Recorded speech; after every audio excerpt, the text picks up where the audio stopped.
honramos su palabra. Marcos 9:42. Cualquiera que haga tropezar a uno de estos pequeñitos que creen en mí, mejor le fuera si se le atase una piedra de molino al cuello y se la arrojase en el mar. Quiero que por favor lo lea una vez más. Cualquiera que haga tropezar a uno de estos pequeñitos que creen en mí, mejor le fuera si se le atase una piedra de molino al cuello y se la arrojase en el mar. Oremos por esta palabra. Señor, te pido en este momento, como un vaso débil, como un vaso torpe, Señor, que está tan propenso a cometer errores, que tengas misericordia de mí, que me permitas, por favor, ser lo más fiel al texto que está aquí ante mis ojos. Permíteme, por favor, Señor, exponer lo que el autor celestial y lo que el autor humano quisieron decir a través de esta Sagrada Escritura. Reconozco mi incapacidad, reconozco, Señor, que soy completamente falible. También reconocemos, Señor, que esto que acabamos de leer es una advertencia muy crucial e imponente que nos muestra tu carácter santo y tu carácter justo. Y nosotros queremos que tú prepares nuestros corazones para recibir esta palabra con mansedumbre, que tú quites de nosotros cualquier prejuicio, cualquier anhelo de autojustificación, y que tú obres poderosamente, Señor, a través de tu palabra en esta mañana en nuestras vidas. Te lo pedimos en el nombre de Jesucristo. Amén. Amados, el argumento que quiero presentar ante todos ustedes en esta mañana con relación a esta enseñanza es el siguiente. Solo un corazón endurecido por el pecado puede hacer caer a otro. Solo un corazón endurecido por el pecado puede hacer caer a otro. Un corazón que ya está caído puede entrar en la insolencia ligera de inducir a otros a pecar. Hermanos, es fácil para una persona que no está definida en su fe hacer caer a otra. Es muy fácil para una persona que no ha experimentado un verdadero arrepentimiento hacer que otro claudique ante el pecado. Precisamente por causa de que ya él había caído, fue que Satanás terminó haciendo que una gran parte de los ángeles también cayeran. Fue porque Satanás ya había caído que se le hizo tan fácil seducir y hacer caer a Eva. Y porque ya ella había caído, fue que a ella se le hizo tan fácil el inducir a Adán a que también cayera en su independencia y rebeldía. Es una soberbia necia que no mide las consecuencias del pecado, cayendo en el orgullo sin importar que su propia alma esté en juego. Y eso es lo que vemos aquí en este pasaje que Marcos nos presenta con relación a las palabras del Señor Jesús hacia sus discípulos. Antes del quebrantamiento es la soberbia, y antes de la caída, la altivez de espíritu. Proverbios 16:18. Como hemos podido observar hasta este momento, Marcos nos permite ver en su evangelio cómo el Señor Jesús ha entrado en una etapa con sus discípulos donde Él los está formando y preparando para su muerte en la cruz. Eso es lo que vemos acá. Jesús hace un fuerte énfasis en la importancia del servicio y la necesidad de negarse a sí mismos, dejando claro que ser sus discípulos les iba a costar el rechazo, les iba a costar la persecución, les iba a costar el desprendimiento de muchas de sus comodidades para permitir que otros sean beneficiados a través de su negación. Y llegamos hoy hasta este momento donde el Señor Jesús les hace una fuerte exhortación acerca del peligro de obstaculizar la vida de aquellos que el mismo Señor ha llamado a su reino. Eso es lo que encontramos aquí en este pasaje con esta fuerte advertencia que el Señor les está haciendo en Marcos 9:42. Lo que el Señor les está diciendo en este versículo está totalmente vinculado, y quiero que por favor pensemos y meditemos en esto. Está completamente vinculado al pasaje que leímos la semana pasada. ¿Lo recuerda? Él está en esta conversación con ellos en la que Juan se atreve a decir que no estaban dispuestos a aceptar que alguien que no estuviera en su club elitista entrara o se le permitiera ser usado por el Señor. Veamos el contexto, por favor. Marcos 9:38-40. Juan le respondió diciendo: Maestro, hemos visto a uno que en tu nombre echa fuera demonios. Pero ¿sabes qué? Él no nos sigue. Él no está con nosotros, Él no nos sigue. Y sabes, se lo prohibimos porque no nos seguía. Versículo 39, vemos la respuesta de Jesús. Pero Jesús dijo, no se lo prohibáis, porque ninguno hay que haga milagro en mi nombre, que luego pueda decir mal de mí. Porque el que no es contra nosotros, por nosotros es. Hermanos, ellos no querían aceptar que otras personas pudieran ser usadas por el Señor, demostrando el errado y cerrado concepto que estos discípulos tenían acerca del reino de Dios. Ellos habían categóricamente prohibido a este hombre que hiciera algo en el nombre del Señor Jesucristo. Se habían interpuesto literalmente en el camino de aquel hombre que estaba evidenciando una genuina fe en Cristo Jesús. Es aquí cuando los discípulos dejan enarbolar su orgullo, el egoísmo y la sed de reconocimiento que estaba allí agazapado en sus corazones. Y es precisamente por este pecado que el Señor se ve en la necesidad de darles una definición un poco más severa acerca de lo que significa verdaderamente ser un seguidor del Señor Jesucristo. Desde este versículo 42, si lo puede observar, al versículo 50, obsérvelo por encima, veremos cómo el Señor les habla acerca de la necesidad de luchar contra ese pecado que les estaba afectando e impidiendo que vieran verdaderamente el carácter del Mesías. Hermanos, los invito a todos, por favor, que tengan sus Biblias en las manos. Y si no tienen una Biblia, levante su mano. O si usted mismo se puede acercar, por allá hay una mesa, con mucho gusto tomar una Biblia prestada. Pero es necesario que todos tengan su Biblia en la mano.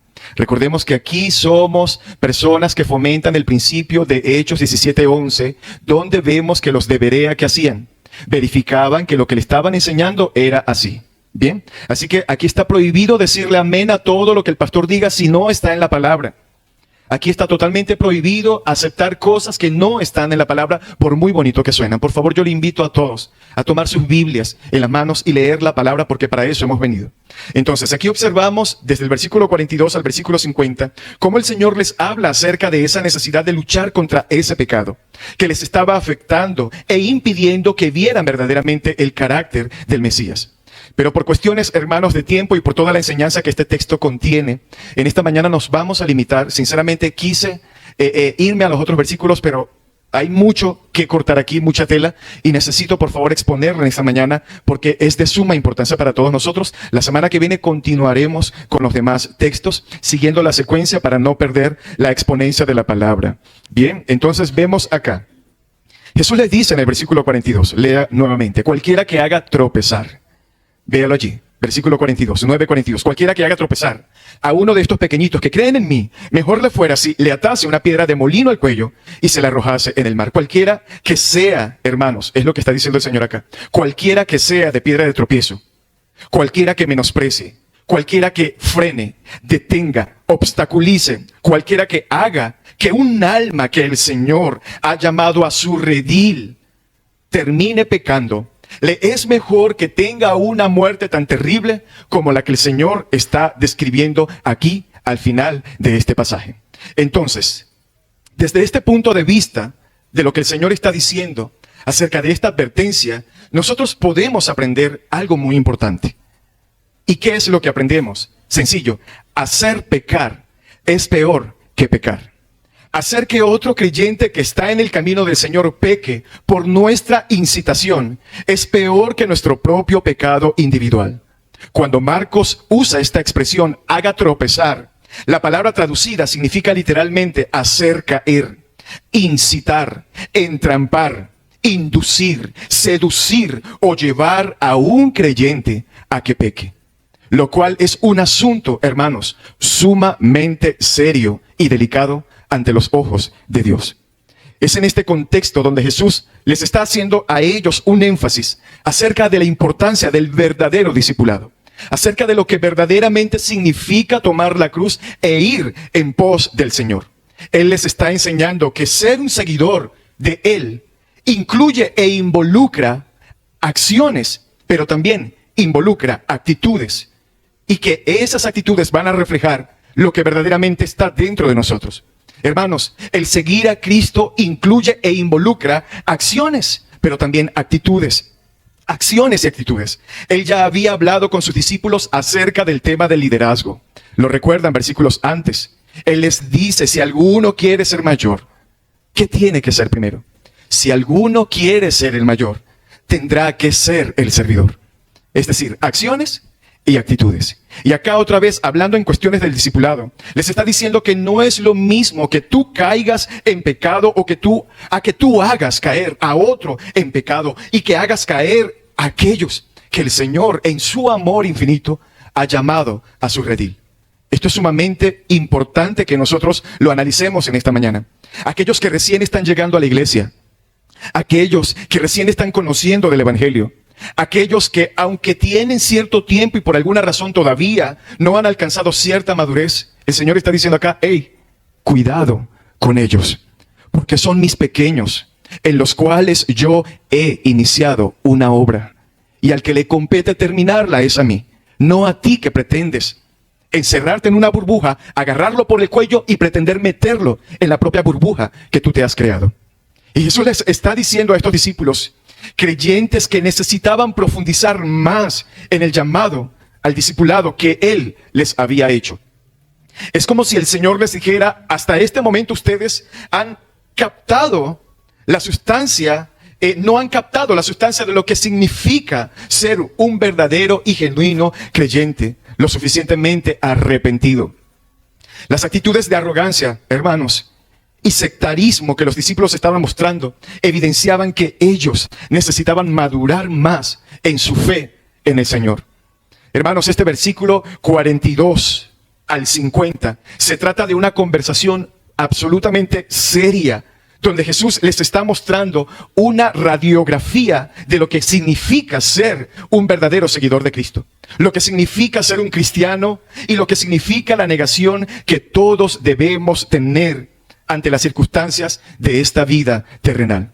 Lo que Marcos nos presenta en esta mañana, en este pasaje, en los versículos 42 al 50, no es el relato de un supercristiano, de un cristiano extraterrestre, ¿verdad? Que nadie lo puede alcanzar, que pertenece a una élite super especial, a la que muy pocos tienen acceso en la iglesia. No.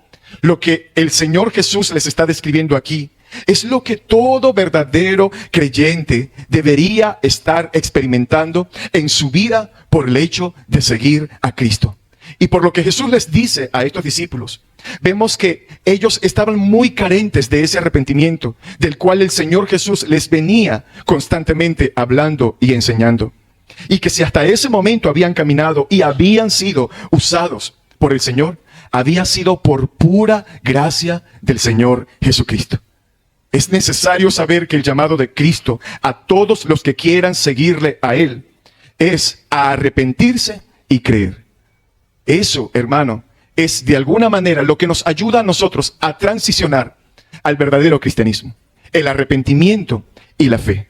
Lo que nosotros tenemos en este pasaje es un llamado a creyentes, al arrepentimiento y a la fe verdadera. Y el arrepentimiento y la fe verdadera que conducen a la conversión ocasionan un efecto en la vida del que se arrepiente. Hermanos, escuchemos esto, es muy importante. El arrepentimiento y la fe verdadera conducen a la conversión, a la verdadera conversión. Y ese arrepentimiento y esa fe que conducen a la conversión verdadera, entonces, ¿qué sucede? Destilan humildad, destilan mansedumbre. Y esto es precisamente lo que los discípulos no estaban mostrando hasta este momento.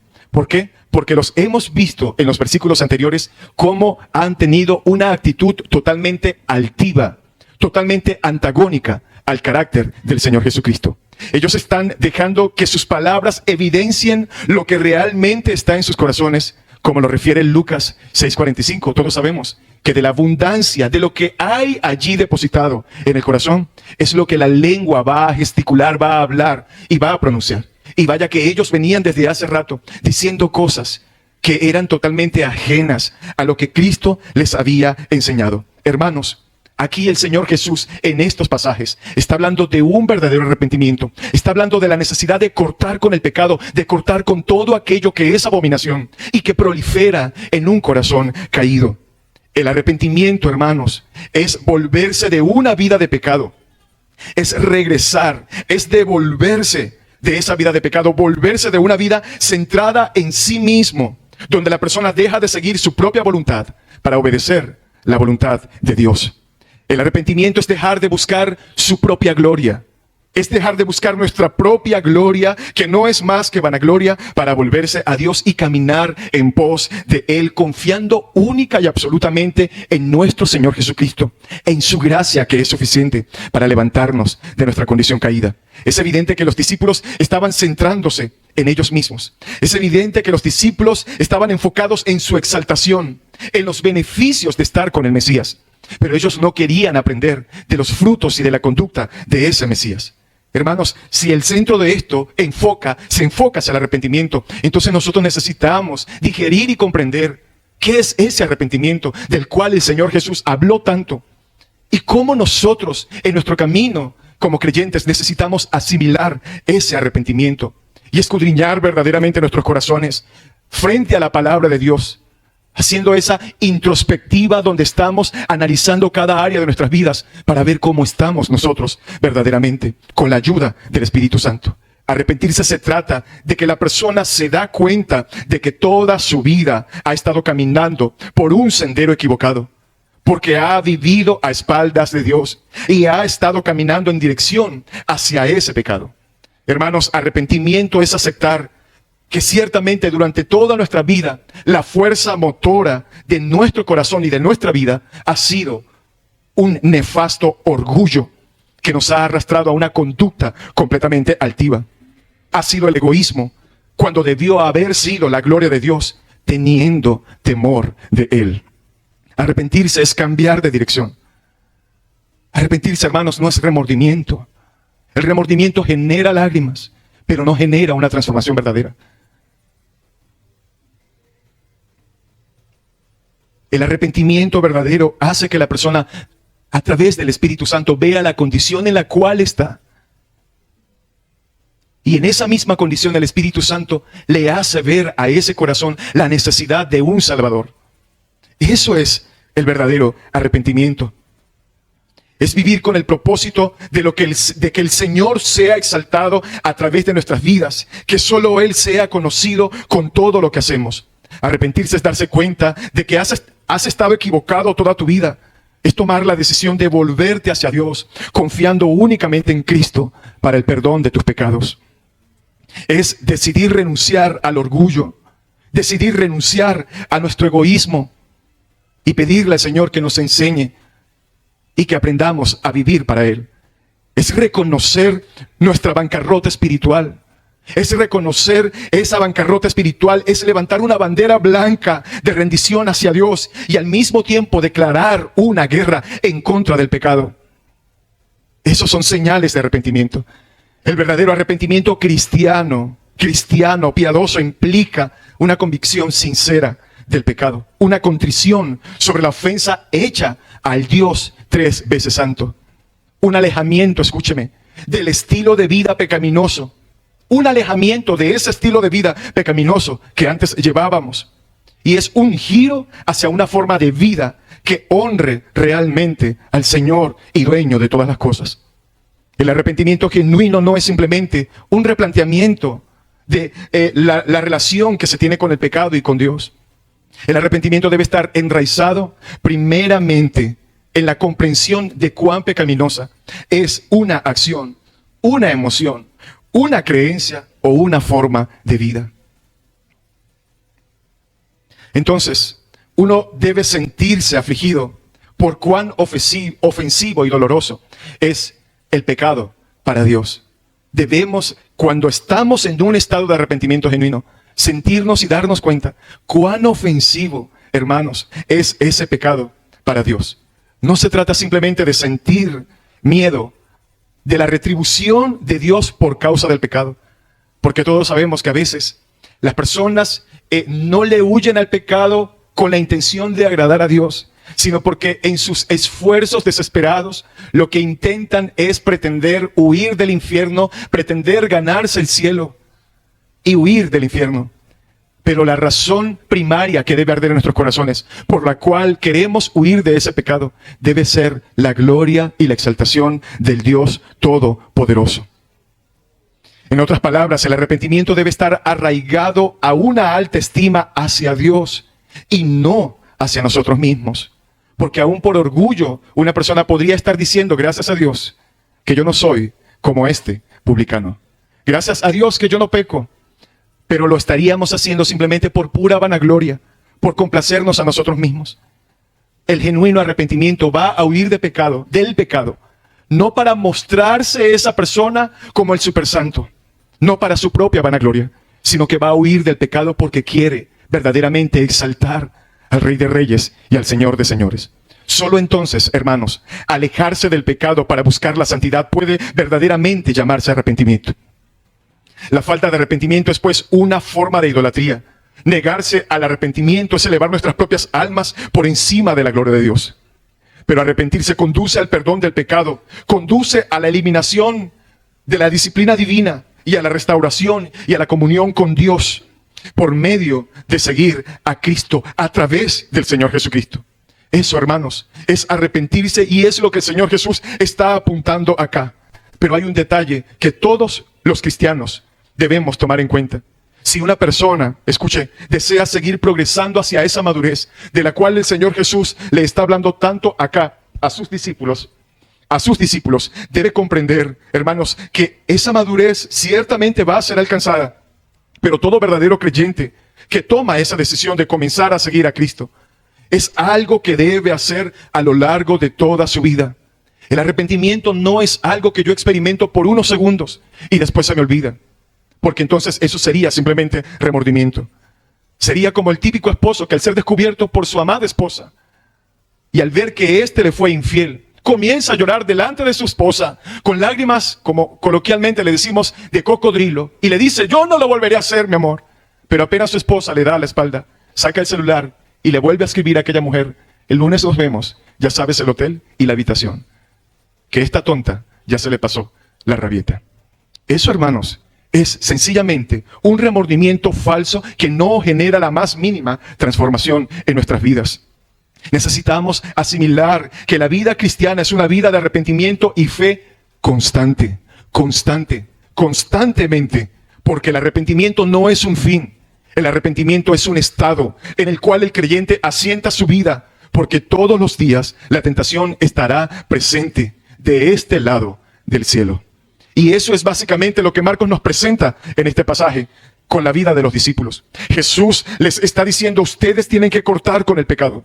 Ustedes tienen que arrepentirse, hacer un inventario de todo lo que está en sus corazones y renunciar a muchas de esas cosas para que verdaderamente pues sean mis discípulos, para ser verdaderos cristianos. El arrepentimiento, hermanos, es una verdadera transición al cristianismo. Es decir, el arrepentimiento nos ayuda a transicionar, a llevar una vida que después va a glorificar al Señor en la persona de Cristo Jesús. ¿Y qué significa entonces? Si estos discípulos hasta este momento solamente eran personas que seguían a Jesús, pero no se habían arrepentido, no habían tenido esa metanoia, esa transformación genuina, ¿verdad? Es decir, no eran cristianos.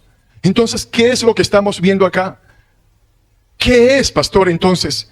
¿Qué significa ser creyente? ¿Qué significa ser cristianos? Veremos a continuación, hermanos, un aspecto de suma importancia para entender qué es verdaderamente el cristianismo. Y este aspecto es el siguiente: el aspecto fundamental de la fe cristiana.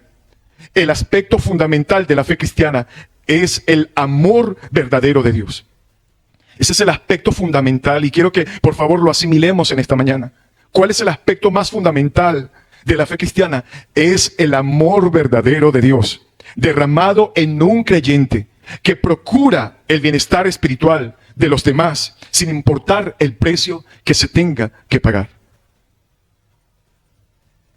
El aspecto fundamental de la fe cristiana es el amor verdadero de Dios, derramado en un creyente que va a procurar el bienestar espiritual de los demás, sin importar el precio que se tenga que pagar. Y vaya, hermanos, que esto era lo menos que los discípulos estaban haciendo, según el contexto que venimos leyendo. Fue Calvino quien dijo, Dios nos amó aún cuando nos odió. Y es una verdad absoluta, es una verdad absoluta. Y yo les digo en esta mañana, y fue ese amor quien terminó triunfando por encima de su ira. Fue ese amor que terminó triunfando por encima de su ira, no porque tenía que ser apaciguada ni recaer sobre alguien, sino que fue descargada sobre su propio Hijo. Fue ese amor quien terminó triunfando por encima de su ira, no porque no tenía que ser apaciguada ni recaer sobre alguien, sino que fue descargada sobre su propio Hijo, sobre nuestro Señor Jesús. El cristianismo siempre va a estar basado en ese amor sacrificial que se desprendió y se destronó para clavarse en un madero por viles pecadores. Eso, hermanos, es la base, es el aspecto fundamental del amor de Dios. Y si leemos en 1 de Juan 3, versículo 16 al 17, Juan nos dice esta verdad. En esto hemos conocido el amor, en que Él puso su vida por nosotros. También nosotros entonces, ¿qué debemos hacer? Poner nuestras vidas por los hermanos. Versículo 17. Pero el que tiene bienes de este mundo y ve a su hermano tener necesidad y cierra contra él su corazón, ¿cómo mora el amor de Dios en él? De forma básica, hermanos, podemos definir que el cristianismo es Cristo y Cristo es Dios. El cristianismo es Cristo y Cristo es absolutamente Dios. Ser cristiano es tener una relación personal con el Señor Jesucristo. El cristianismo es fe en Cristo, es amor por Cristo y obediencia a Cristo. Pero es aún más que eso. El cristianismo es una vida de unión espiritual con el Señor Jesucristo. Según lo que acabamos de leer aquí, vuélvalo a observar por encima, en 1 de Juan 3, 16, 17, podemos entender entonces que el cristianismo se trata de que Dios, por amor a la humanidad, derramó toda la copa de su ira sobre su Hijo, para que a través de Él ahora nosotros podamos disfrutar de su amor y vivir siendo, hermanos, suministradores de ese amor. Podríamos decir que el cristianismo se trata de recipientes de barro que han sido llenos por gracia del amor de Dios, los cuales buscarán ahora en adelante vaciar de ese amor en la vida de otras personas, en la vida de otros creyentes, en la vida del prójimo. Eso es lo que significa la vida práctica cristiana verdadera.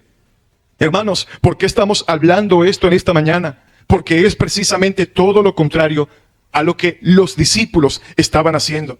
Y vea la magnitud de lo que el Señor les está advirtiendo aquí a ellos, acerca del bendito tema de osar, de pretender obstaculizar el camino cristiano de una persona que está colocando su fe en el Señor. Ahora, la pregunta es, ¿qué observamos aquí específicamente? Los discípulos estaban fallando con relación a este tema. Ellos querían ser los únicos. Si usted ve versículos antes, ¿qué querían ellos? Ellos querían los primeros lugares. Ellos querían el reconocimiento. Ellos estaban promoviendo la rivalidad y la envidia. ¿Quién es el mayor? Dinos quién es el mayor. Necesitamos saberlo. Y es en ese contexto que Jesús les hace esta fuerte advertencia que vemos aquí en el versículo 42. Véalo, medítelo mientras que está allí sentado, hermano. Vea lo perjudicial que es esto, lo serio que es esto. Es crucial saber que el mismo principio pecaminoso que produce rivalidad y envidia ministerial, como lo vimos la semana pasada, es el mismo principio que produce los tropiezos.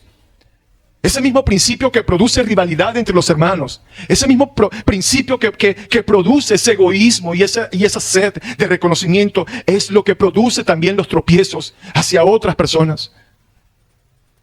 Hermanos, yo recuerdo que cuando yo llegué hace 18 años, totalmente destruido, recién muerto mi padre, unas personas me predicaron mientras que yo iba con mi esposa en un medio de transporte. Y esas mismas personas que un día me dijeron esa frase tan trillada, pero que en mi caso fue una bendición absoluta: Dios tiene un propósito contigo. O Cristo te ama. Esas mismas personas que me dijeron eso, a los meses, cuando vieron el crecimiento espiritual en mi vida y en mi esposa, esas mismas personas que me predicaron y me hablaron de Cristo, a los meses, a comenzar a ver la gracia de Dios obrando en nuestras vidas, se estaban llenando de envidia por el hecho de ver que Dios nos estaba comenzando a levantar y a usar en el servicio en la casa de Dios. Es totalmente contradictorio que muchos de nosotros caigamos en este tipo de conductas, donde le predicamos y le decimos a una persona, Cristo te ama, a pesar de lo que eres, y que posteriormente nosotros mismos terminemos siendo una piedra de tropiezo o una amenaza para la vida y el avance espiritual de esas personas. ¿Qué es eso, hermano? Esa es una actitud muy común en el seno de la iglesia de Cristo. Es un cáncer que está allí, hermanos, agazapado y enquistado en lo profundo del cuerpo del Señor, y que nosotros debemos asimilarlo en nuestras iglesias locales y procurar, a través del temor del Señor y de la palabra y de la exhortación, renunciar a esas actitudes que están en nuestros corazones, y que ninguno de los que estamos en este lugar está exento a tener una actitud como esa. El deseo de querer ser reconocidos, de ser primeros, de que apenas vemos que Dios está bendiciendo la vida de otra persona, nos convertimos nosotros en gente que pretende amenazar el crecimiento de esos hermanos. El Señor Jesús está aquí haciendo una acentuación acerca de la importancia de dejar los tropiezos. Ahora, ¿qué se refiere el Señor Jesús cuando habla de los tropiezos en este pasaje? Hermanos, tropiezos es una palabra que aparece varias veces en el Nuevo Testamento y da la idea que comunica, o la idea que comunica es la de hacer o decir cualquier cosa que ponga impedimentos a la conversión de un incrédulo, o que ponga impedimentos a la santificación y el crecimiento de un creyente. Eso es poner tropiezo. Es estorbar el camino de alguien para que llegue a ser cristiano. Es estorbar el camino de un cristiano para evitar que sea cada vez más semejante al Señor Jesucristo. Recuerde que esto el Señor Jesús se lo estaba diciendo a ¿quiénes? A sus discípulos. Y nosotros podemos decir, pero ¿cómo es posible que un pastor tenga una actitud así? Si esta gente que estaba cerca de Jesús lo experimentó, hermanos, nosotros no estamos lejos de repetir el mismo error. ¿Cómo puede ser posible que ese hermano, que ese servidor, que ese diácono, que ese hombre tan manso, tan hermoso como se le ve, pueda tener en su corazón, en lo profundo de su ser, una actitud así? Ninguno de nosotros, por más cara bonita, por más santidad que querramos reflejar, estamos libres de esto. Nuestro corazón es pecaminoso y engañoso, por cierto, más que todas las cosas. En 1 Corintios 10, por favor, verifique conmigo, desde los versículos 31 al 33, Pablo habla acerca de esta situación.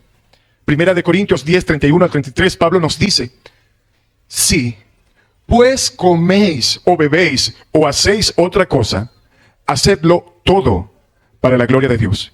Y vea lo que dice el versículo 32. Puntualmente, Pablo dice estas palabras: no seáis tropiezo ni a judíos, ni a gentiles, ni a la iglesia de Dios, como también yo en todas las cosas agrado a todos, no procurando mi propio beneficio, sino el de muchos, para que sean salvos.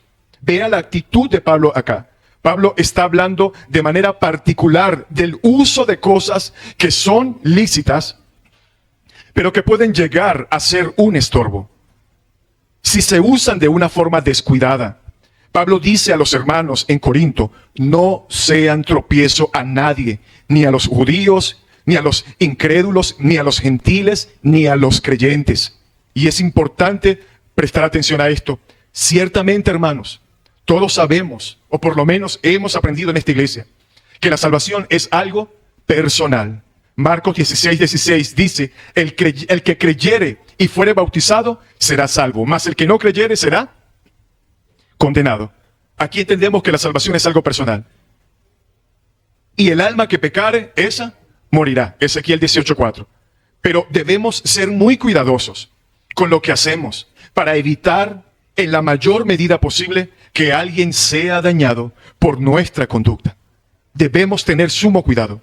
Que alguien sea dañado por nuestras palabras, por nuestros comentarios, que alguien sea dañado con nuestro mal ejemplo, aún en el manejo de cosas que son legítimas y que tal vez no son prohibidas, que son lícitas, de cosas que no son pecaminosas en sí mismas. Aún en eso, nosotros tenemos que tener cuidado de no hacer pecar a otra persona.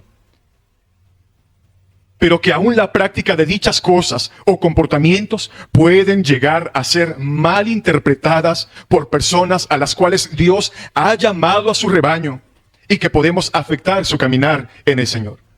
Hermanos, la Biblia, Pablo sobre todo, usa la metáfora de comparar la vida cristiana con una carrera. Todos sabemos eso. La vida cristiana es una carrera donde cada quien compite, pero no con su hermano. La vida cristiana es una carrera donde cada uno de nosotros competimos contra esta carne, contra el pecado que nos asedia. Escúchame, hermano, la vida cristiana es una carrera donde cada quien compite con su propio pecado, no con sus hermanos en Cristo, que es lo que el Señor está aquí evitando entre estos discípulos. Pero en esa carrera, escúcheme, en esa carrera el creyente que va adelante y que tiene más tiempo conociendo las cosas de Dios, recuerde a los discípulos, ya ellos tenían tiempo. En esa carrera, el cristiano que va adelante y que tiene más tiempo conociendo las cosas de Dios, debe cuidarse de no estar lanzando escombros que puedan estar obstaculizando la carrera de otros hermanos. Debemos evitar a toda costa que debido a nuestro mal ejemplo, no vayamos por la vida dejando escombros detrás de nosotros y que hagan y que puedan hacer más difícil que estos pequeños que vienen corriendo, esforzándose, puedan ser obstaculizados para que vengan a Cristo. Eso, hermano, es lo que vemos que de alguna manera, en otras palabras, Pablo está diciendo en este texto. No dejes residuos, no dejes basurillas, actitudes confusas en el camino para que otros que ya están en Cristo puedan seguir avanzando hacia la madurez. Esas actitudes confusas, hermanos, donde no sabemos si esa persona verdaderamente es creyente o no es creyente. Hermanos, si hay algo peligroso dentro del contexto de la iglesia, es una persona que no se ha definido verdaderamente a ser un seguidor de Cristo. Gente que uno no sabe de qué lado están, que uno no sabe de qué espíritu son, como le dijo el Señor a sus discípulos. Gente que por un lado están en la iglesia queriendo aparentar una santidad, pero que al día siguiente tú los ves muy descaradamente, haciendo cosas incorrectas. Y que con esas actitudes, hermanos, lo que hacen es confundir a las personas. Y sobre todo a los nuevos creyentes. Porque se supone que esa gente que ya tiene tiempo y que debería ser de ejemplo, que debería ser de tener una madurez y de ser ejemplo en su vida piadosa para con los demás, lastimosamente anda por la vida confundiendo a la gente, que uno no sabe qué tipo de personas es. Hermanos, y esto es un fuerte llamado que el Señor nos hace en esta mañana a todos nosotros, a todos los que estamos presentes en este lugar, a tener una definición, una determinación verdadera por medio de la palabra y por medio del conocimiento del Evangelio, a entender que no podemos estar jugando, hermanos, con estas verdades que el Señor nos está hablando. O somos, o sencillamente no somos. O somos de los que contribuyen para el crecimiento, para el avance del reino de Dios, o sencillamente somos enemigos, agentes siniestros de las mismas tinieblas que hemos entrado a las congregaciones a hacer el trabajo de cizaña para traer destrucción.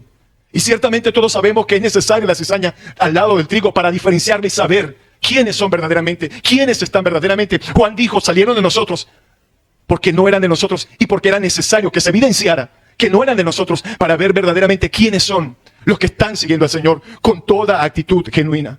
En este aspecto nosotros tenemos que buscar desarrollar madurez. Es por esta precisa razón que vemos esa frase tan trillada en las bocas de la gente inconversa. ¿Cuál es esa frase? Y eso que es cristiano. Y eso que es creyente. Y eso que va a la iglesia. Ese que está allí me ha invitado no sé cuántas veces, pero míralo cómo está. Mira lo que está haciendo.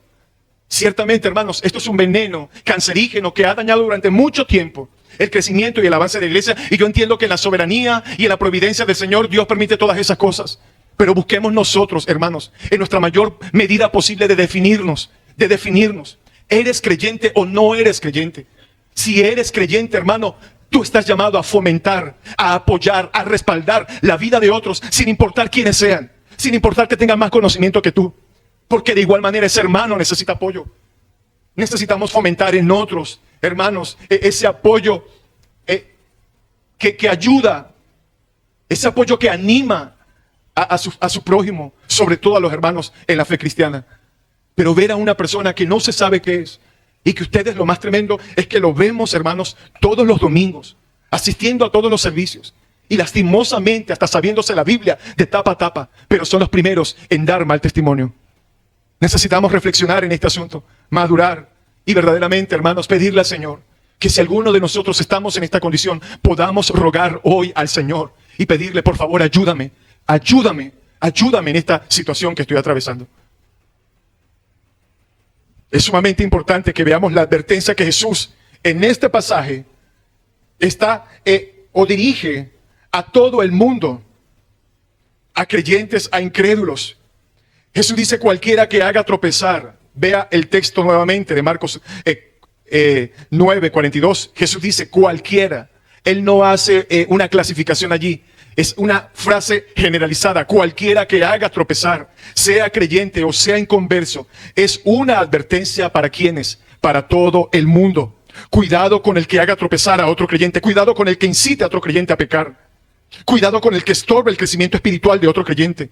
Cuando Cristo habla aquí de sus pequeñitos, lo podemos observar. Él no está hablando literalmente de infantes. Él no está hablando de bebés, sino de personas que han depositado en Jesús toda su confianza, así como un niño deposita toda su confianza en ¿quiénes? En sus padres. Está hablando de personas que están iniciando en los caminos del Señor, y aún gente que también pueda tener cierto tiempo. En este pasaje que vemos aquí de Marcos, de manera particular, el Señor nos está advirtiendo de una manera es muy solemne, que tengamos mucho cuidado con hacer tropezar a una de sus ovejas, a uno de aquellos por los que Él derramó su sangre en la cruz del Calvario. Imagínense eso, hermano. Lo que Marcos nos está tratando de comunicar aquí, al mostrarnos las palabras de Jesús. Lo que Marcos le quería decir a su primera audiencia, es decir, a los romanos, y que ahora de alguna manera esto nos salpica a todos nosotros en este tiempo, en este siglo, es que Marcos nos está tratando de comunicar estas palabras porque es sumamente aterrador, escúcheme, es sumamente aterrador pensar que cualquiera de nosotros podríamos estar trabajando en contra del mismo Señor Jesús. Debemos meditar en todo lo que el Padre, el Hijo y el Espíritu Santo hicieron para traer a una de estas ovejas a su redil, y que ahora tú y yo estemos trabajando en contra de Él. Eso, hermanos, es una total locura.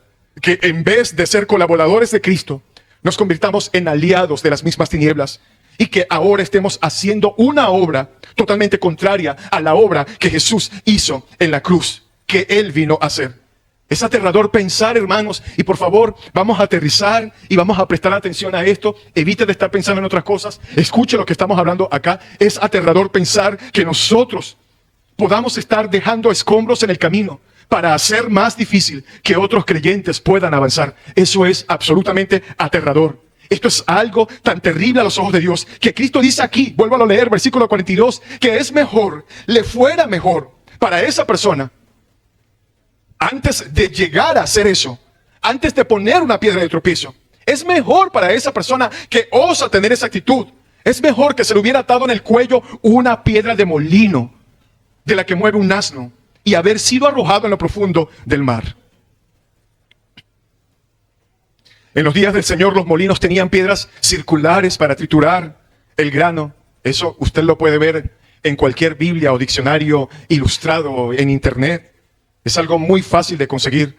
Piedras circulares que funcionaban para triturar el grano. Estas piedras, según los historiadores, los libros de historia, estas piedras eran tan grandes y podían llegar a pesar hasta una tonelada o tonelada y media.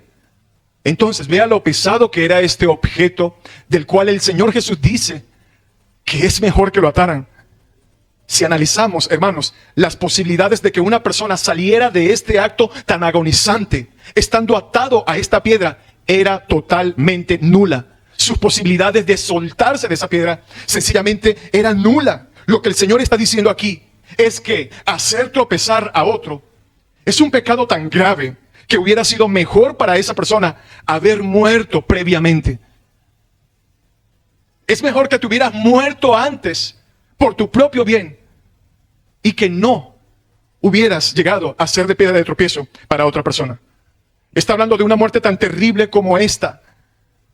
Es sufrir una muerte tan trágica, tan agonizante, tan desesperada como esta. Es mejor que experimentes algo así antes de llegar a cometer una acción tan detestable y aborrecible a los ojos de Dios.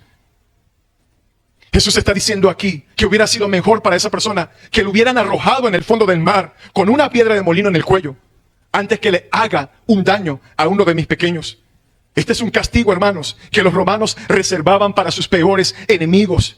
Es un castigo bárbaro. Y el Señor dice que sería mejor padecer esa clase de castigo antes de hacer sufrir o antes de obstaculizar el crecimiento de alguien y antes de querer sufrir el castigo del mismo Dios por haber hecho caer en pecado a algunos de sus hijos o haber entorpecido su crecimiento espiritual.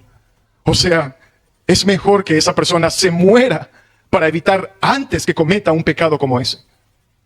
Vean lo altamente delicado y grave que es este asunto, para entonces así evitar que posteriormente se tenga que enfrentar ante la ira de Dios. Hebreos 10, del 30 al 31. Pues conocemos al que dijo, mía es la venganza. Yo daré el pago, dice el Señor. Y a otra vez el Señor juzgará a su pueblo. Y vea lo que dice el versículo 31. Horrenda cosa es caer en manos del Dios vivo.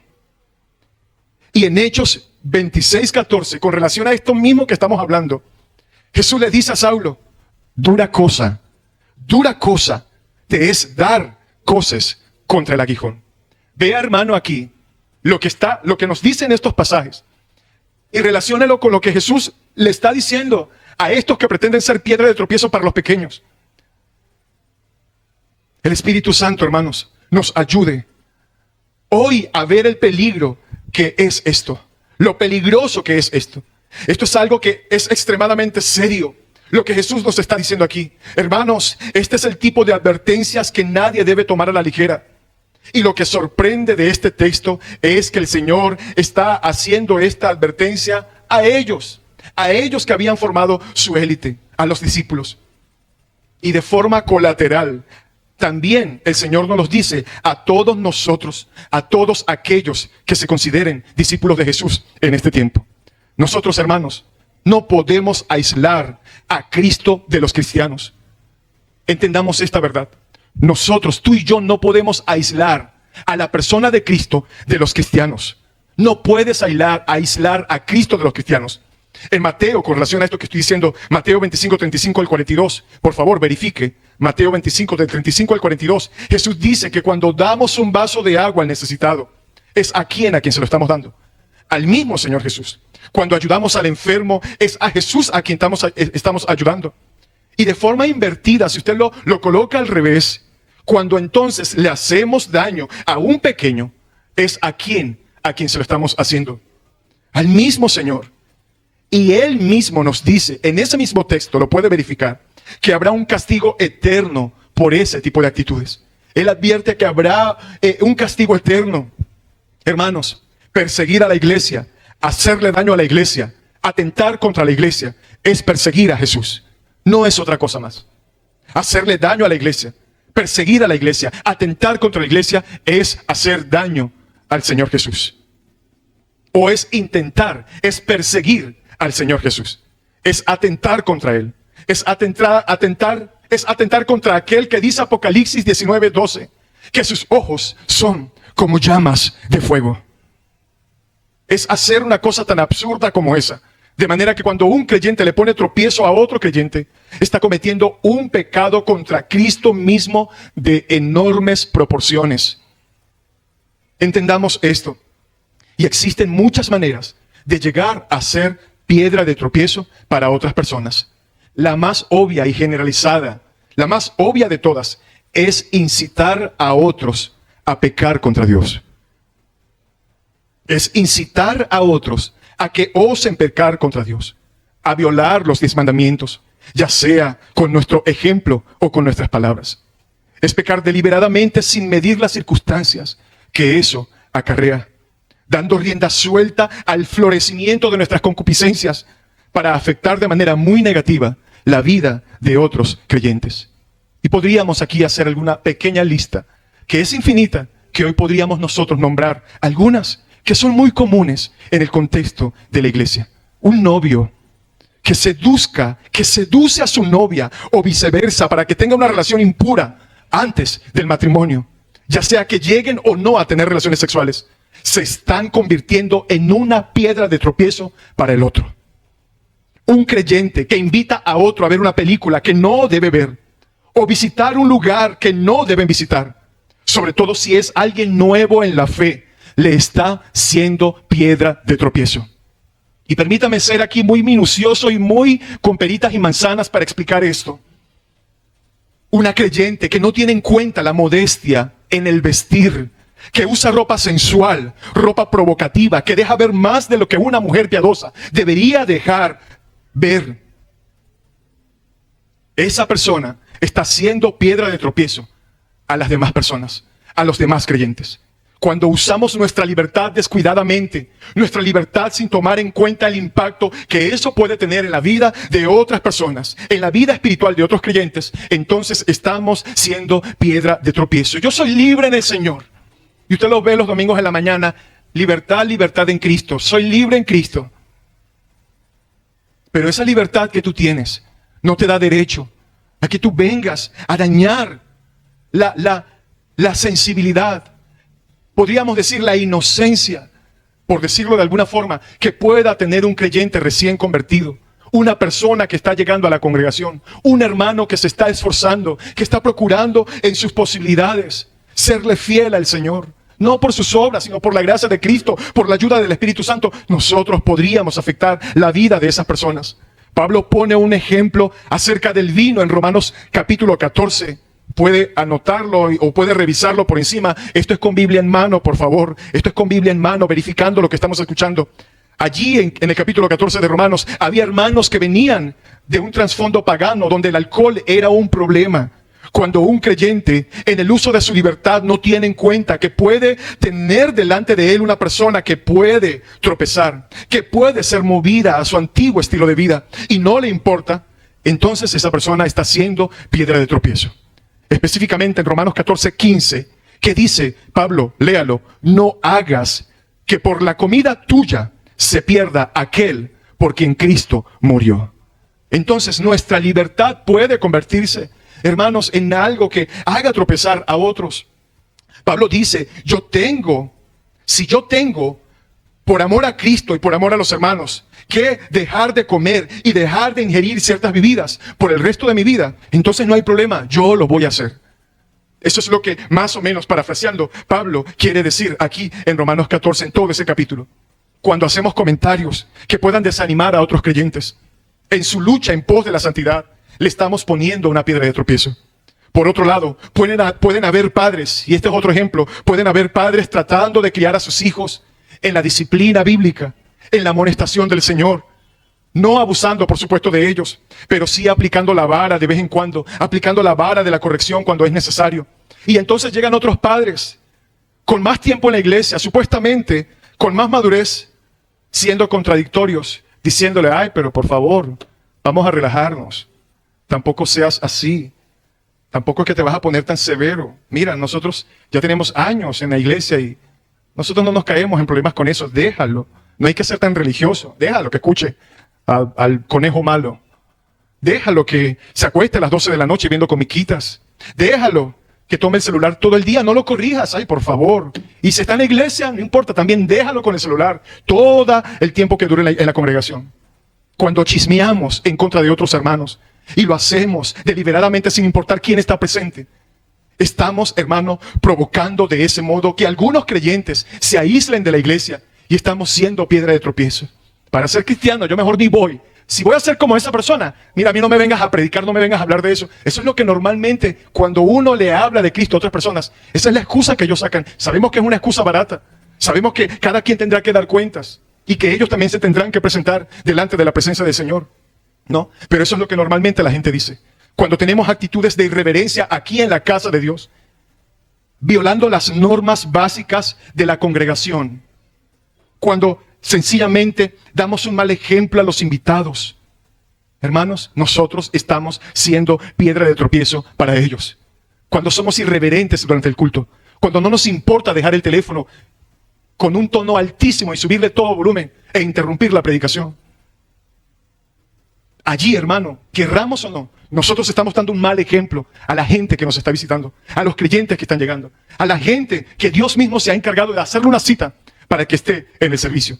Cuando abusamos del uso del celular en la congregación, cuando en vez de usar una Biblia de papel, lo que hacemos, hermanos, es hacerle creer a las personas que estamos leyendo la Biblia en el teléfono, pero en realidad lo que estamos haciendo es revisando los estados de WhatsApp del les, de la vecina, o de fulanito de tal, porque quiero enterarme del último chisme. O peor aún, doblas el teléfono de manera horizontal, haciendo creer que estás leyendo la Biblia, y en realidad lo que estás es jugando videojuegos con el teléfono de manera horizontal durante la palabra. Eso, hermanos, es dar un mal ejemplo. Y lo peor es que crees que nadie se da cuenta y todo el mundo lo sabe.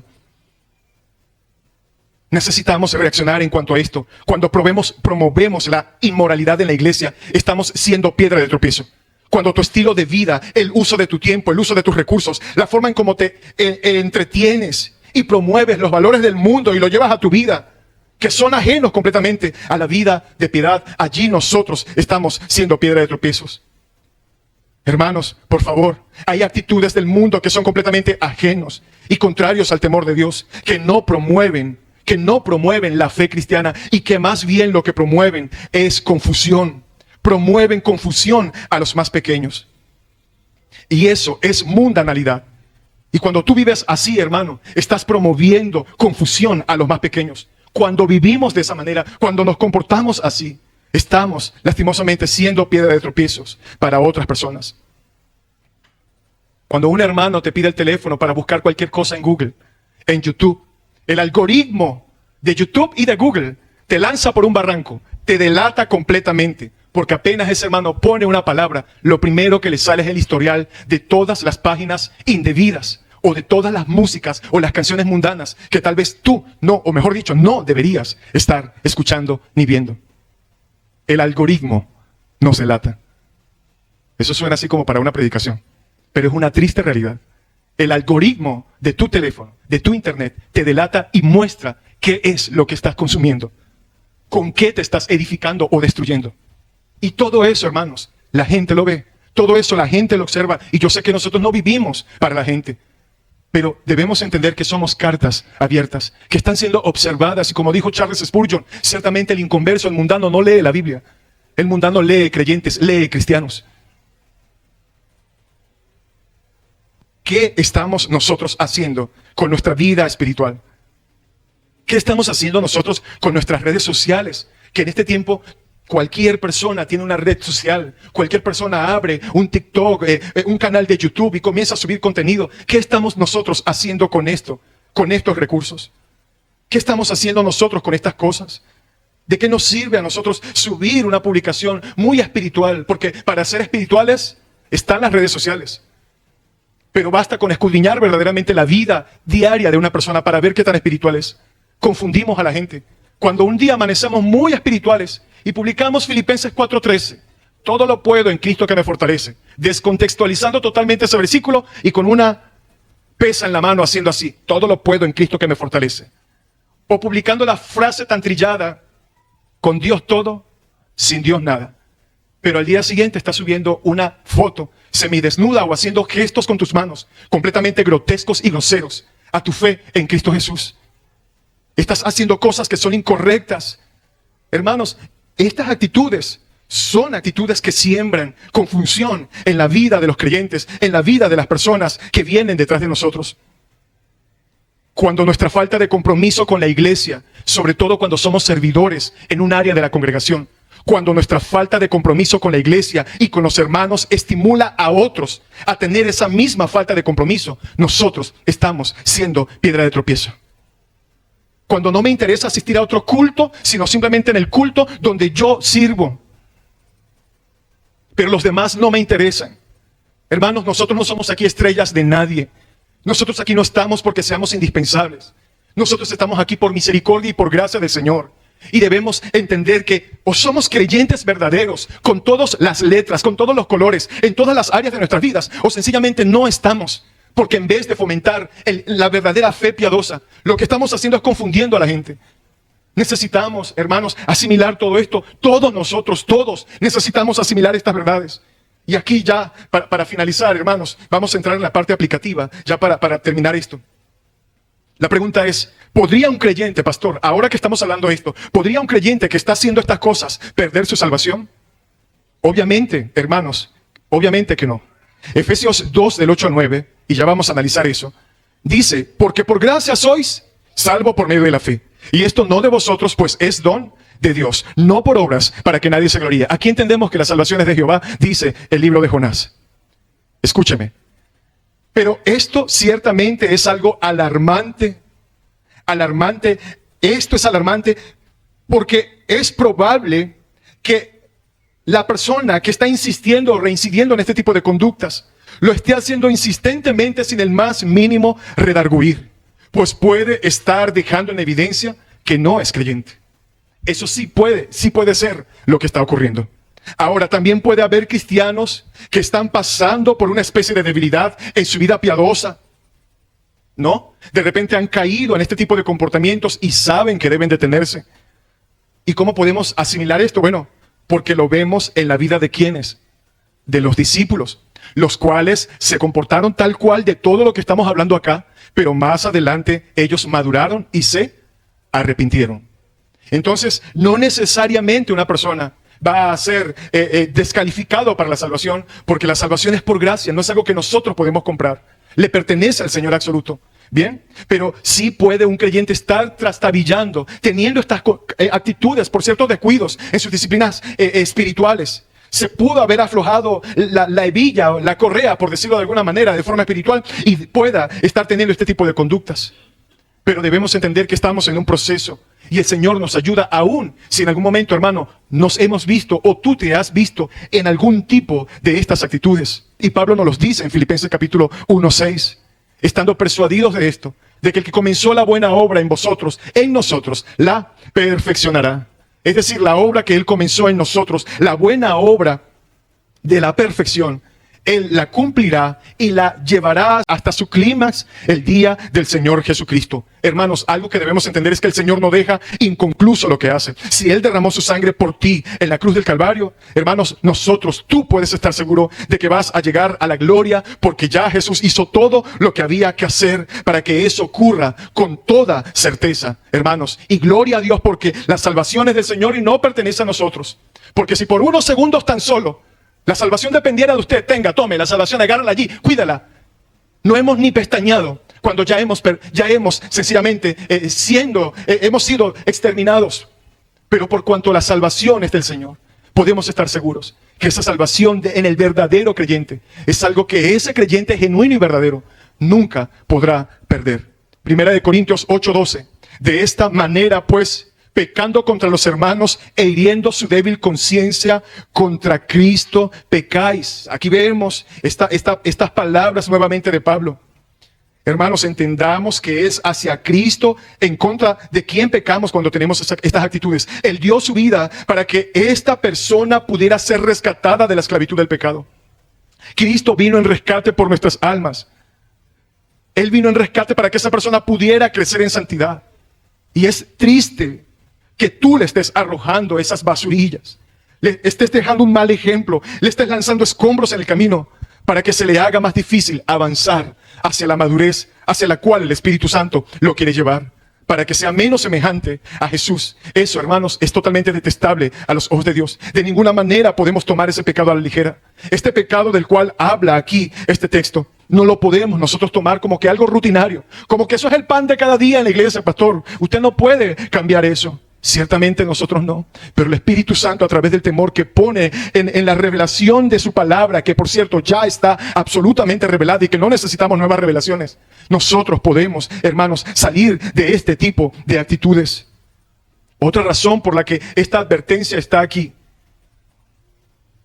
es porque si una persona está viviendo descuidadamente, poniendo tropiezo a otros, sin que eso perturbe la conciencia de esa persona que está cometiendo ese error, sin que se arrepienta de su pecado, amparada en que esa supuesta libertad en Cristo lo hace libre de las consecuencias de sus propios pecados adrede, entonces es muy probable que esa persona esté yendo camino hacia el infierno cuando esa persona se está engañando creyendo que va camino hacia el cielo. Recordemos esta advertencia todos los que estamos en este lugar de manera aplicativa, sea un recién convertido o sea que tenga años.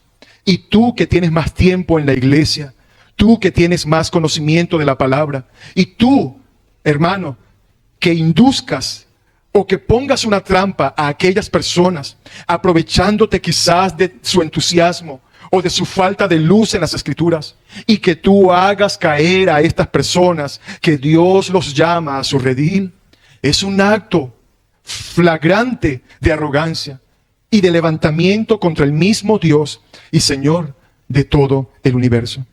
Esto es una exhortación que el Señor nos hace en esta mañana, una advertencia muy determinante en nuestras vidas.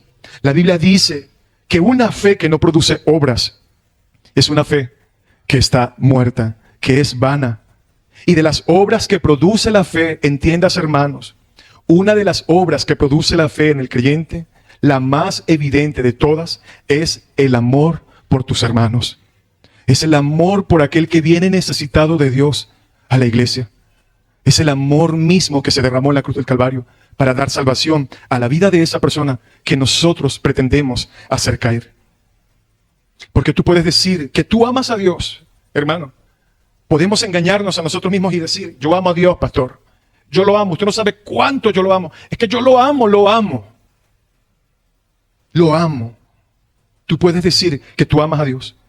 Pero como Dios no se ve, es muy fácil de decir eso. La prueba más evidente de que tú amas a Dios es que tú ames a tus hermanos. Y que ames a ese hermano que aún muchas veces te es muy difícil de soportar. Te es muy difícil de tragar. Te es muy difícil de pasar. Es que no lo soporto, pastor. Bueno, pues aprenda a soportarlo. Porque probablemente ese hermano esté allí puesto a tu lado por el mismo Dios para trabajar en ti esas áreas donde necesitas ser formado, donde necesitas crecer, donde necesitamos crecer. Primera de Juan 3:14. Nosotros sabemos que hemos pasado de muerte a vida en que amamos a los hermanos. El que no ama a su hermano permanece en muerte. En esto hemos conocido el amor, en que Él puso su vida por nosotros.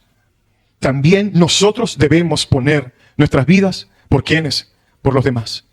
Primera de Juan 4:20. Si alguno dice yo amo a Dios y aborrece a su hermano, es un mentiroso. Pues el que no ama a su hermano, a quien ha visto, ¿cómo puede amar a Dios a quien no ha visto? Y nosotros tenemos este mandamiento de Él, que el que ama a Dios, ame también a su hermano. Aquí tenemos esta aplicación. Al final de cuentas, hermanos, lo que nosotros tenemos en Marcos 9, versículo 42, y lo vemos positivamente, es un llamado a amar a nuestros hermanos en la fe. Lo que tenemos aquí es un llamado a amar a nuestros hermanos en la fe. Así de sencillo, así de sencillo. Y sin griego y sin hebreo, así de sencillo, amar a nuestros hermanos en la fe. Sea que tengan tiempo o sea que estén recién llegando. Haciendo todo lo que esté a nuestro alcance. Recuerde, lo hablábamos al principio. Haciendo todo lo que esté a nuestro alcance para que esos hermanos sigan creciendo a la imagen de nuestro Señor Jesucristo. Hermanos, usemos todo lo que esté a nuestro alcance. Usemos todo lo que esté a nuestro alcance. Por favor, hermanos, esforcémonos por esto. Usemos todo lo que esté a nuestro alcance por fomentar el crecimiento de nuestros hermanos. De eso se trata verdaderamente la vida cristiana. La vida en comunidad cristiana. Una comunidad sana de creyentes que crece en el amor y en la piedad del Señor Jesucristo, fundamentado en la palabra de Dios. No se trata simplemente de dejar de hacer cosas que pueden ser de piedra de tropiezo a otros. No solamente se trata de eso.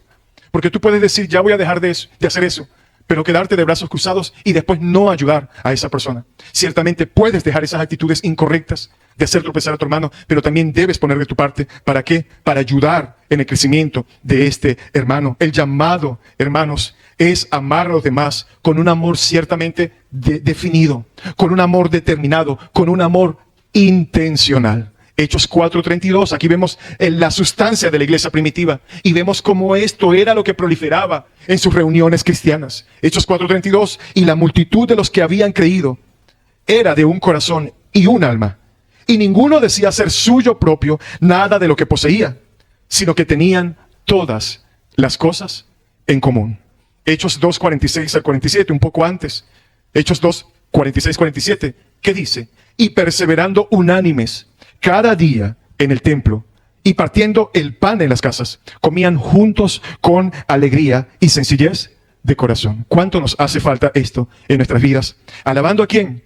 A Dios y teniendo favor con todo el pueblo.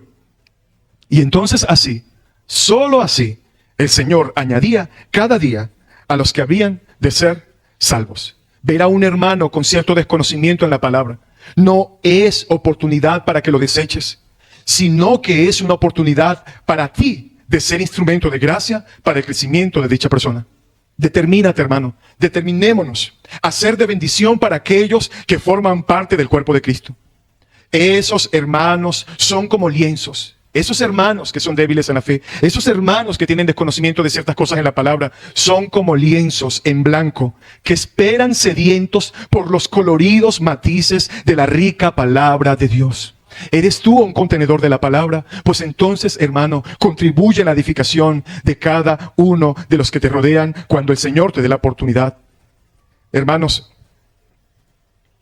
exhorto en esta mañana a todos los que están presentes a que pidamos al Señor que nos haga libres de cualquier residuo de este tipo de orgullos y de este tipo de actitudes por el amor y por el poder de nuestro Señor Jesucristo. Como cristianos estamos llamados a una vida absoluta de libertad y de abundancia en Cristo. Y esa libertad absoluta que tú dices tener tiene que incluir y evidenciar que tú has sido libre de ese tipo de malas intenciones. Hay personas que dicen, yo quiero la libertad en la alabanza, yo quiero la libertad en el tiempo de servicio para adorar al Señor. Ajá, pero no solamente la libertad está allí. La libertad que tú necesitas verdaderamente es aquella que aún te ayuda a renunciar a todo este tipo de actitudes que puedan estar intrínsecas en tu corazón. En Juan capítulo 10, versículo 9, Jesús dice, yo soy la puerta, el que por mí entrare será salvo. Y entrará y saldrá, y entonces ¿qué hallará? Hallará pastos. El ladrón no viene para hurtar y el ladrón no viene sino para matar, hurtar y destruir. Pero yo he venido para que tengan vida y, por cierto, para que la tengan en abundancia. Entonces, esa abundancia de libertad que nosotros decimos tener debe evidenciar también esa libertad de esos comportamientos antibíblicos, anticristianos, que muchas veces están agazapados en nuestro corazón. El Señor Jesucristo ciertamente se presenta a sí mismo como el buen pastor de las ovejas que vino a dar su vida para que nosotros tengamos una vida absoluta de abundancia.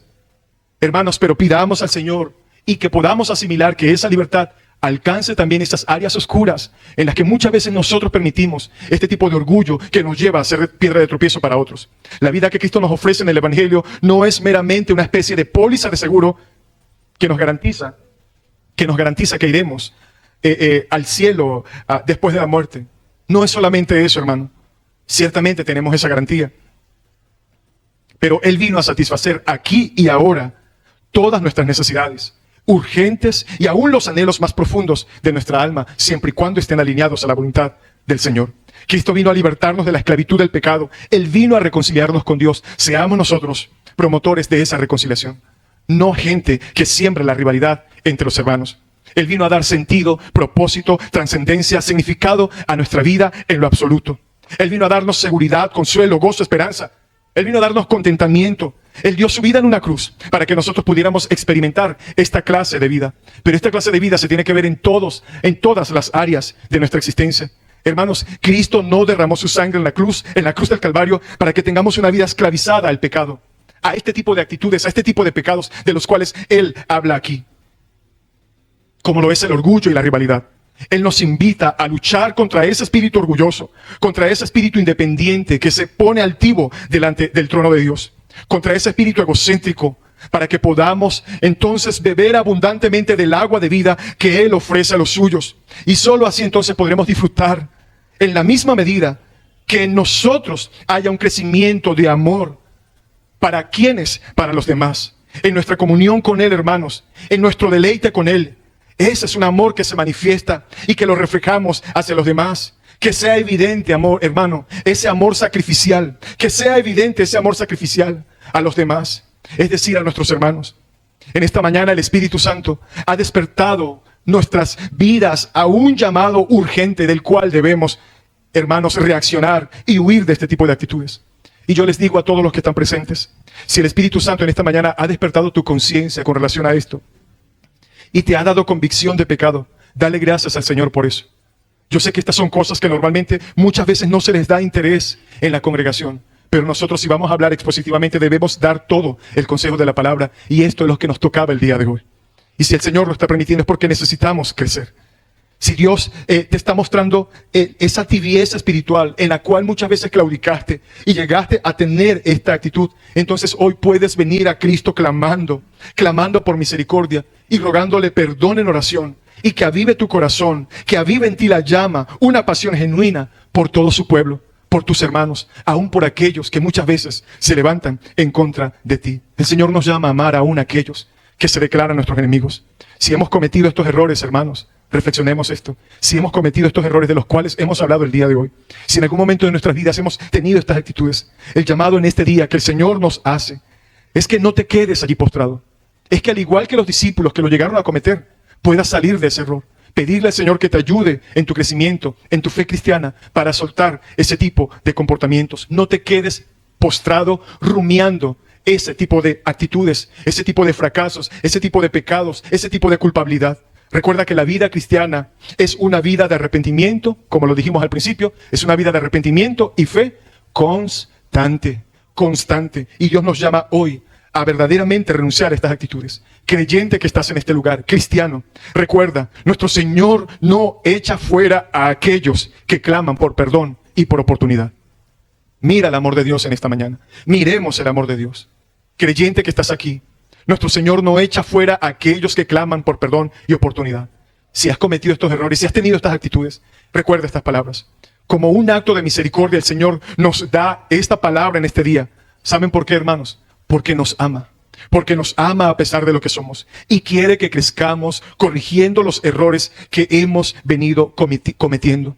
Probablemente esto lo hayas experimentado aquí en la congregación, pero también probablemente lo hayas experimentado en tu propia casa, con tu propia familia. Y tienes que pedirle al Señor que te ayude aún a restaurar esa relación con esas personas de tu propia casa, que tal vez el Señor allí en silencio está trabajando en ellos para ayudarlos a que conozcan su verdad, a que conozcan su evangelio. Cuidado con tú ser una piedra de tropiezo, aún para tus propios familiares, que quieren creer, pero que tal vez tú mismo te has parado en la puerta, obstaculizando el paso de esas personas. Y visitante que estás aquí hoy por primera vez, si tú estás aquí sin Cristo, te invitamos de todo corazón a que te levantes de la situación que estás atravesando en este momento, que pidas al Señor que te ayude y que puedas hoy levantar tu bandera de rendición y reconocer que estás en bancarrota espiritual, que tú por tus propios medios no te puedes salvar, que no son tus obras, que no es que vendas tus cosas y se las des a los pobres, que no es nada de eso lo que te va a justificar, que no son los rezos, que no es lo muy moralmente pleno y santo que te sientas lo que te va a justificar, sino solamente que te rindas ante el Señor Jesús, que vengas a Él, que no sigas peleando con Él y que vengas a Cristo en arrepentimiento y fe. La invitación del Evangelio es que vengas así como estás, porque el Señor no te va a dejar igual. Pidiéndole que perdone tus pecados, pidiéndole que transforme tu corazón, confiando únicamente en la obra de redención de Cristo Jesús, que llevó a cabo en la cruz, muriendo por todos nosotros, viles pecadores. Hermano y amigo, ampárate hoy en las promesas del Señor, de que ninguno que venga a Él buscando perdón y misericordia será desechado. Las puertas del reino están abiertas para todos aquellos que vienen a Cristo en arrepentimiento y fe en este momento. Ven a Cristo, hermano. Solo Él tiene el poder de darnos vida eterna. Oremos. Señor, te damos gracias por tu inmensa misericordia y por tu amor. Señor, yo te pido de manera personal que por favor me ayudes a renunciar a cualquier vestigio, a cualquier residuo, Señor, de orgullo, de altivez, de arrogancia, que pretenda llevarme, Señor, a tener una conducta ligera de pretender obstaculizar la vida de cualquier persona.